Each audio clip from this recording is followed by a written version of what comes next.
નમસ્કાર દર્શક મિત્રો, આપણે નિહાળીશું સિટી લાઇન ન્યૂઝ ચેનલમાં આજના મુખ્ય સમાચારો. નાગરવેલ હનુમાન મંદિર તથા કેમ્પ હનુમાન ખાતે હનુમાન જયંતિ ધામધૂમથી ઉજવાઈ. વડોદરા યાકુતપુરામાં બે કોમ વચ્ચે પથ્થરમારો. ફી વધારા સામે વિદ્યાર્થી હડતાલ. ચેતેશ્વર પુજારા કાઉન્ટી રમવા જશે. રાજકોટ ખાતે જમીન ડખામાં ઘર સળગાવાયું. આજે નાગરવેલ હનુમાન મંદિર કેમ્પ હનુમાન ખાતે હનુમાન જયંતિની ભારે ધામધૂમ ઉજવાઈ. અમદાવાદના અમરાઈવાડી રખિયાલ રોડ પર આવેલ અતિ પ્રાચીન નાગરવેલ હનુમાન મંદિર ખાતે શ્રી હનુમાન જયંતિ નિમિત્તે ભવ્ય ધાર્મિક કાર્યક્રમનું આયોજન કરવામાં આવ્યું હતું. સવારથી દાદાના દર્શન કરવા ભાવિક ભક્તો હજારોની સંખ્યામાં ઉમટી પડ્યા હતા. દાદાને સિંદૂર, તેલ, ફૂલહાર, પ્રસાદ તેમજ શ્રીફળ વગેરે અને દર્શન કરી ધન્યતા અનુભવી હતી.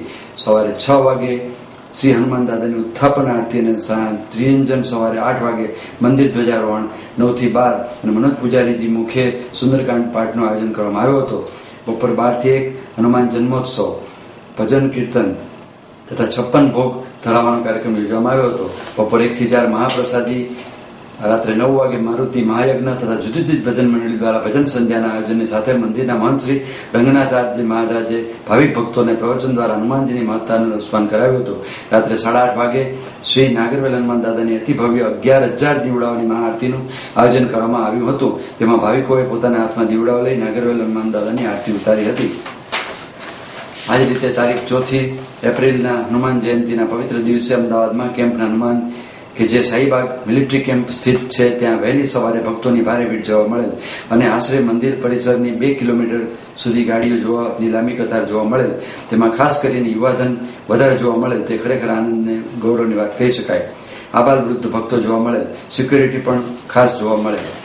जब अहमदाबाद बसा उस समय अहमद बादशाह जो यहाँ का जिसने अहमदाबाद को बसाया उसके समय की ये स्थापना की गई मूर्ति है. नागरवेल हनुमान में ये आकाश वृत्ति के ऊपर है. यहाँ किसी भी प्रकार का ट्रस्ट की प्रॉपर्टी होते हुए भी ट्रस्ट में कुछ नहीं. यहाँ जो भी प्रवृत्तियाँ चलती है सब जनता के आधार पर चलती है और हनुमान जी की कृपा से चलती है. हम लोग किसी प्रकार की बाहर एक्टिविटी करते नहीं है. किसी के यहाँ किसी के घर जाकर के फैक्ट्री में जाके मांगना करना कुछ. यहाँ कम से कम 50 गायों की रोज सेवा होती है और कम से कम 150-200 आदमियों को रोज यहाँ भोजन दिया जाता है. शनिवार को यहाँ सुबह 200 किलो खिचड़ी बनती है, शाम को 100 किलो खिचड़ी बनती है. उसके साथ में 20 किलो लड्डू, सुबह शाम को 20 किलो लड्डू. इस तरह से प्रसाद बांटा जाता है और सभी भक्तों को यहाँ एक बराबर से प्रसाद दिया जाता है. और किसी प्रकार से कहीं कोई भी जात का चंदा या उगराना या ऐसा कोई प्रकार का यहाँ नागरवेल हनुमान खर्च करता है. વડોદરા યાકુતપુરામાં બે કોમ વચ્ચે પથ્થરમારો. વડોદરા શહેરમાં યાકુતપુરા વિસ્તારના નજીક સરસિયા તળાવ પાસે એક કોમની મહિલા ધાર્મિક વિધિ કરવા ગઈ હતી. વિધિ કરી પરત ફરતી મહિલાને બીજી કોમના યુવકો સાથે આક્રમક ચકમક ઝરતા મામલો બીચક્યો હતો અને બે કોમના ટોળા વચ્ચે સામસામે આવી જતા ભારે પથ્થરમારો શરૂ થયો હતો. પથ્થરમારો તથા વાતાવરણ વધુ તંગ બન્યું હતું ત્યારે ઘટના સ્થળે ઉચ્ચ પોલીસ અધિકારી દોડી ગયા હતા. સરસિયા તળાવ એરિયા છે તો 11:30 આજે મુસ્લિમનું એક ધાર્મિક રસમ હોય છે મેરેજ પછીની નાવ બહાવવામાં. તો એ રસમ દરમિયાન ક્યાંક એક પથ્થર જેવું આવ્યું એવું લાગ્યું.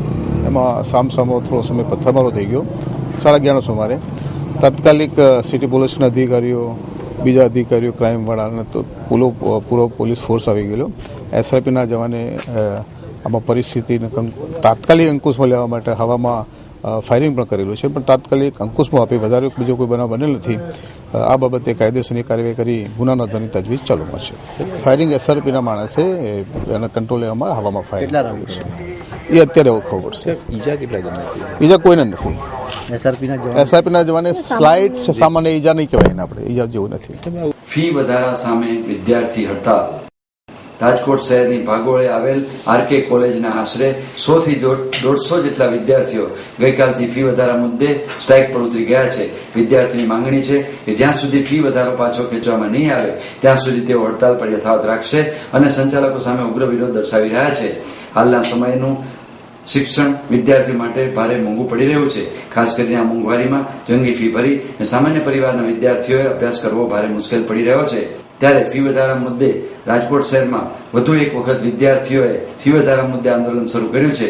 રાજકોટ શહેરના ભાગોળે આવેલ આરકે યુનિવર્સિટી કોલેજમાં અભ્યાસ કરતા બીએસસી સેમેસ્ટર 2 ના આશરે 100 થી 150 જેટલા વિદ્યાર્થીઓ ફી વધારા મુદ્દે ગઈકાલથી સ્ટ્રાઇક પર ઉતરી ગયા છે. વિદ્યાર્થીઓનો આક્ષેપ છે કે એક્ઝામિનેશનની વાર્ષિક ફી કોલેજ દ્વારા છેલ્લા 2 વર્ષથી 2500 જેટલી લેવામાં આવે છે, ત્યારે ગુજરાત યુનિવર્સિટીમાં તે જ ફી 700 રૂપિયા લેવામાં આવે છે. વિદ્યાર્થીઓ વધુમાં જણાવ્યું હતું કે તેમનું આંદોલન સમેટાઈ જાય એ માટે કોલેજના સત્તાધીશો દ્વારા વિદ્યાર્થીઓને વાલીને કોલેજમાંથી ફોન કરવામાં આવે છે. આવા આક્ષેપ સામે વિદ્યાર્થીઓ આરકે કોલેજની કેમ્પસની બહાર ગઈકાલથી સ્ટ્રાઇક પર ઉતરી ગયા છે. વિદ્યાર્થીઓ દ્વારા ભારે સૂત્રોચ્ચાર કરી ઉગ્ર વિરોધ દર્શાવવામાં આવી રહ્યો છે. વિદ્યાર્થીઓ પાસેથી જે એક્ઝામ ફી લેવા આવે છે, વાર્ષિક એક્ઝામ ફી, એ બાબતે વિદ્યાર્થીઓમાં ગેરસમજ હોવાથી આ ઇસ્યુ બનેલો છે. જે 2500 રૂપિયા એક્ઝામ ફી લેવામાં આવે છે એમાં સેમિસ્ટર દરમિયાન કન્ટિન્યુઅસ ઇવેલ્યુએશન, પ્રેક્ટિકલ એક્ઝામ અને સેમિસ્ટર એન્ડ એક્ઝામ 3 ફી ગણવામાં આવે છે. અને સાયન્સ ફિલ્ડ હોવાથી પ્રેક્ટિકલ એક્ઝામમાં પણ માતબર ખર્ચ થાય છે, જે વિદ્યાર્થીઓને અમે સમજાવવાનું પ્રયત્ન કર્યો છે અને અમે આશા રાખીએ છીએ કે વિદ્યાર્થીઓને આ ગેરસમજ દૂર થઈ જશે. અમારી 2500 રૂપિયા એક્ઝામ ફી છેલ્લા 2 વર્ષથી છે. અમે 2 વર્ષથી કંઈ પણ વધારો નથી કર્યો અને આ જ વિદ્યાર્થીઓએ પહેલા સેમિસ્ટરમાં પણ 2500 રૂપિયા ફી આપેલ છે. અમારો પર્પસ પેરેન્ટ્સને જાણ કરવાનો છે કે વિદ્યાર્થી આ રીતે આંદોલન કરે છે, જેથી કરીને પેરેન્ટ્સ અંધારામાં ન રહી જાય. અમારો માત્ર એટલો જ પ્રયાસ છે, બીજો કઈ અમારો એમાં હેતુ નથી. અત્યારે અમારો ઇસ્યુ એ છે કે અમને 2500 રૂપિયા ફી પહોંચાતી નથી. અમારે 4 સબ્જેક્ટ આવે અને 4 સબ્જેક્ટમાં અમારે 2500 રૂપિયા ફી હોવી જ ન જોઈએ. ખાલી 260 રૂપિયા અત્યારે જીટીયુની બધાની 260 રૂપિયા ફી લે છે અને બીજે આપણે ગમે મેક્સિમમ કરીએ તો 500 રૂપિયા ફી થવી જોઈએ. એના બદલે અમારી પાસેથી 2500 રૂપિયા લે છે, જે અમને પહોંચાતી જ નથી. અને સ્ટ્રાઇક ચાલુ રાખશું. ફી ઘટાડવી જ પડશે. ચેતેશ્વર પુજારા કાઉન્ટી રમવા જશે. ભારતીય ક્રિકેટ ટીમના ખેલાડી ચેતેશ્વર પુજારાની પસંદગી આઈપીએલમાં નહીં થતા ઇંગ્લેન્ડમાં રમાનાર કાઉન્ટી મેચમાં રમવાનો નિર્ણય કર્યો છે.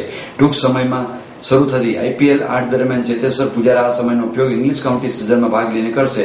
ચેતેશ્વર પુજારાએ જણાવ્યું કે સચિન તેંડુલકર અને યુવરાજ સિંહ પછી ભારતનો હું ત્રીજો ખેલાડી છું કે જે કાઉન્ટી ક્રિકેટ રમવા જઈ રહ્યો છું. એક અલગ અનુભવ કરવા મળશે. જ્યાં અગાઉ માસ્ટર બ્લાસ્ટર સચિન તેંડુલકર રમી ચૂક્યા છે, ત્યારબાદ તેઓની પસંદગી કરવામાં આવતા ખૂબ જ સરાહનીય બાબત કહી શકાય. ચેતેશ્વર પુજારાએ વધુ જણાવ્યું હતું કે સચિન જેવા મહાન ખેલાડી જે મેચમાં રમ્યા હોય તે મેચ રમવા માટે હું જઈ રહ્યો છું. ઇંગ્લિશ કાઉન્ટીમાં મારી પસંદગી થઈ તે માટે મારા માટે ગર્વની વાત છે. આપણે ત્યાંની મેચની કન્ડિશન અલગ અલગ હોય છે. કાઉન્ટી મેચ રમવાથી ઘણો ફાયદો થાય છે. ત્યાં જઈને હું ક્રિકેટને એન્જોય કરીશ. આગામી 12 એપ્રિલના રોજ પ્રથમ મેચ રમવાનો હોય શક્ય હશે તો તેઓ પ્રથમ મેચમાં રમીને શરૂઆત કરશે. સૌપ્રથમ તો ઘણી જ ખુશી છે કે યોર્કશાયર જેવી ટીમમાંથી રમવાનો મોકો મળ્યો છે, જ્યાં સચિન પાજી જેવા પ્લેયર પણ એ ટીમ માટે રમી ચૂક્યા છે, તો મને પણ એ ટીમ માટે રમવાનો મોકો મળ્યો છે, તો ખૂબ જ ખુશી છે. અને પહેલો મેચ અમારો 12 એપ્રિલના છે, એટલે હોપફુલી એ પહેલાં હું ત્યાં પહોંચી જઈશ અને એ પહેલા મેચમાં હું બનશે તો ભાગ લઈ શકીશ. સચિન તેંડુલકર જેવા મહાન ખેલાડી એ ટીમ માટે રમી ચૂક્યા છે અને જ્યારે મારી પસંદગી થઈ છે, જ્યારે મને એ ટીમ માટે રમવાનો મોકો મળ્યો છે, તો ખૂબ જ ગર્વની વાત છે. અને લાસ્ટ યર પણ હું ડર્બીશાયરની ટીમ માટે રમ્યો હતો, ત્યારે જોતો હતો કે યોર્કશાયરની ટીમનું પ્રદર્શન કેવું છે. અને યોર્કશાયરની ટીમ લાસ્ટ યર ત્યાં કાઉન્ટીની પણ ચેમ્પિયનશિપ જીતેલી ટીમ છે. રાજકોટ ખાતે જમીન ડખામાં ઘર સળગાવાયું. 2 દિવસ પૂર્વે શહેરના અમીન માર્ગ ઉપર આવેલ હરિહર સોસાયટીમાં રહેતા એક જમીન મકાનના ધંધાર્થીનું ઘર સળગાવી નાખવાનો પ્રયાસ કરવામાં આવતા ભારે ચકચાર મચી જવા પામી છે. આ અંગે ફરિયાદી જીતુલભાઈ દ્વારા માલવીયાનગર પોલીસ સ્ટેશનમાં ફરિયાદ નોંધાવવામાં આવતા પોલીસે ફરિયાદી દ્વારા આપવામાં આવેલ શંકાસ્પદ આરોપીને પકડવા માટે ચક્રો ગતિમાન કર્યા છે. જોકે આ સમગ્ર ઘટના સીસીટીવી કેમેરામાં કેદ થઈ જતા પોલીસે તે ફૂટેજ મેળવી વધુ તપાસ હાથ ધરી છે. જોકે ફરિયાદી વિરુદ્ધ પણ જમીન મકાન અંગે ફરિયાદ નોંધાયેલ હોય તે અંગે પોતે જણાવ્યું હતું કે તેઓની ખોટી રીતે સંડોવણી કરવામાં આવી છે. જ્યારે જમીનના એક વહીવટને લઈને તેઓને માથાકૂટ ચાલતી હોય, આ અંગે કોર્ટમાં કેસ ચાલતો હોય, જેમાં તેઓને ફેવરમાં ચુકાદો આવતા તેઓને ખાર રાખીને સામેવાળા પક્ષ દ્વારા ઘર સળગાવવામાં આવ્યું હોવાનું તેઓએ જણાવ્યું હતું. આ અંગે ફરિયાદી જણાવ્યું હતું કે તેઓને જમીનમાં એક વહીવટ મુદ્દે 3 શખ્સો સાથે માથાકૂટ ચાલી રહી છે, જેમાં જતીન નથવાણી, કરણ સોલંકી અને જામનગરના મગન દેવા વાઘેલા સાથે માથાકૂટ ચાલી રહી છે. આ માથાકૂટમાં જો કોર્ટ પણ ફરિયાદી તરફી ચુકાદો આવતા આ લોકો જ આ લગાડી હોવાની શંકા દર્શાવી હતી અને તેઓ વિરુદ્ધ પોલીસ ફરિયાદ નોંધાવી હતી. ફરિયાદી અને તેનો પરિવાર અત્યંત ભયના ઉઠાટ જીવી રહ્યો છે અને તેઓને ધાકધમકીઓ પણ ભૂમાફિયા દ્વારા મળી રહી છે તેવું પણ જાણવા મળ્યું હતું. હા, 31 તારીખને રાત્રે લગભગ 2 વાગ્યાની આજુબાજુ સ્વામિનારાયણ મંદિરને સામે જીતુનભાઈ કોટેચાના મકાનમાં પેટ્રોલની પ્લાસ્ટિકની થેલીઓ ભરી એ ફેંકી અને ફૂલઝડીથી આગ લગાડવાનો પ્રયત્ન કરેલ છે અને આ આગમાં એના દરવાજાની બાજુમાં પડેલા કુંડા અને એક બારીનો ભાગ સળગેલો છે, જે બાબતની જીતુનભાઈ કોટેચાએ માલવીયનગર પોલીસ સ્ટેશનમાં ફરિયાદ લખાવેલ છે. એમાં ફર્સ્ટ ગુના નંબર 73-015થી ગુનો દાખલ કરી આઈપીસી કલમ 436-114 મુજબનો 3 સબદાર વિરુદ્ધ ફરિયાદ દાખલ કરવામાં આવેલી છે. ફરિયાદી એવું જણાવેલ છે કે એક જતીન નથવાણી કરીને વ્યક્તિ છે, એની સાથે ઘણા ટાઈમથી જમીન પ્રશ્ને વિવાદ ચાલે છે અને ગઈ 27 તારીખે જમીનનો જે કાંઈ કોર્ટ કેસ ચાલે છે એમાં જીતુનની તરફે જજમેન્ટ આવેલું છે, એના અનુસંધાને આ કરેલું હોવાની શંકા છે. ફરિયાદી વિરુદ્ધ પણ કંઈક સેમ ગામમાં જમીન પ્રકરણનો ગુનો ડીસીબી પોલીસ સ્ટેશનમાં દાખલ થયેલાનું જણાવ્યું છે. આપ નિહાળતા રહો સિટી લાઇન ન્યૂઝ ચેનલ. આ હતા આજના મુખ્ય સમાચારો.